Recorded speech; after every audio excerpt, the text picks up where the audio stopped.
Ang saya-saya ko ngayon mga kahalaman dahil meron na naman akong mga nabiling plants. Nagpunta kasi kami dito sa Esk Garden Fair, isa ito sa pinakamalaking garden event dito sa Queensland. At mas lalo pa akong natuwa dahil merong Pinoy food vendor dito sa market na ito. Marami na akong napuntahan na garden event pero ito yung first time na merong nagtitinda ng Pinoy food. Mag-aalas 12 na nung dumating kami dito sa market event kaya bumili muna kami ng pagkain sa Pinoy street foods. Bumili ako ng Chicken Joy, empanada at saka spring rolls with chips. At dyan na rin kami kumain sa tabi ng food truck dahil wala ng table na available. Cowgirls naman itong mga chikitings. At yung mga tao naman dito ay walang kaarte-arte, yung iba nakasalampak lang dito sa grass na kumakain. Pagkatapos namin kumain ay nag-ikot-ikot na ako sa mga market stalls, dala-dala yung aking trolley. At yung mga bata naman ay dinala ng asawa ko sa playground na katabi lang din nitong market na pinuntahan namin. Baka maboring sila pag sumunod sila sa akin dahil marami akong mga lilibutin na plant stalls. Mga 100 market stalls ang nandito ngayon kaya imaginin nyo na kung gaano karami ang aking iikutin. At ayoko kasi na minamadali ako pag bumibili ako ng mga plants kasi talagang binubusisi ko sila. At hindi na ako nag-video sa mga plant stalls na pinuntahan ko dahil ang daming tao. Ayoko naman na i-invade yung mga privacy nila. Hindi mo kasi maiwasan na makapture ang kanilang mga mukha. After 1.5 hour ay natapos na rin akong namili at meron akong nabiling 3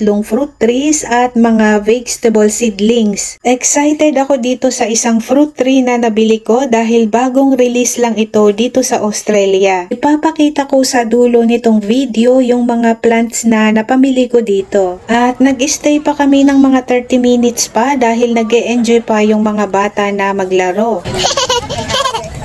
Hi, baby! Ang galing nung nag-design dito ng mga knitted na bees and butterflies kasi nag-enjoy yung mga bata.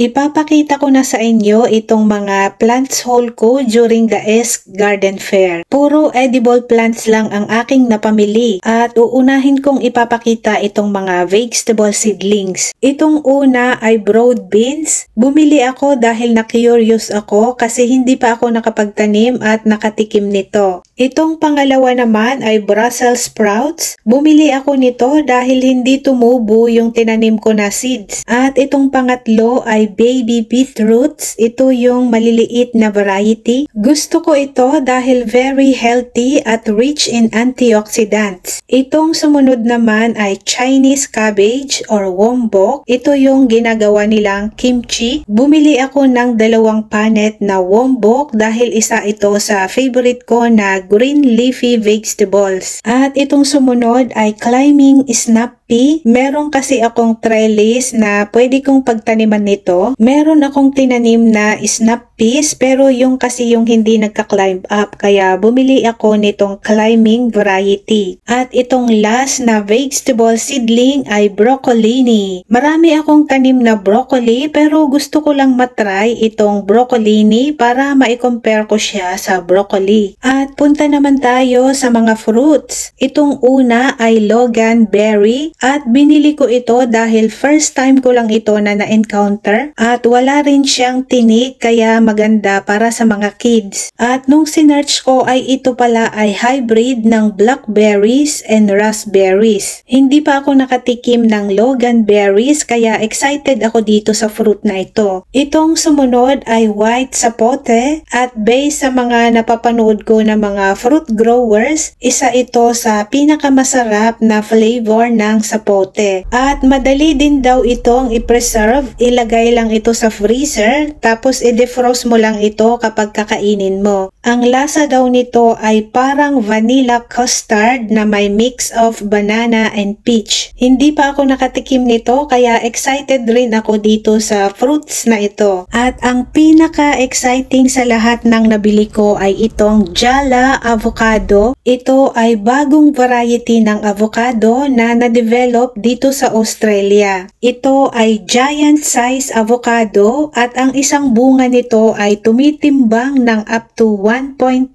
kg.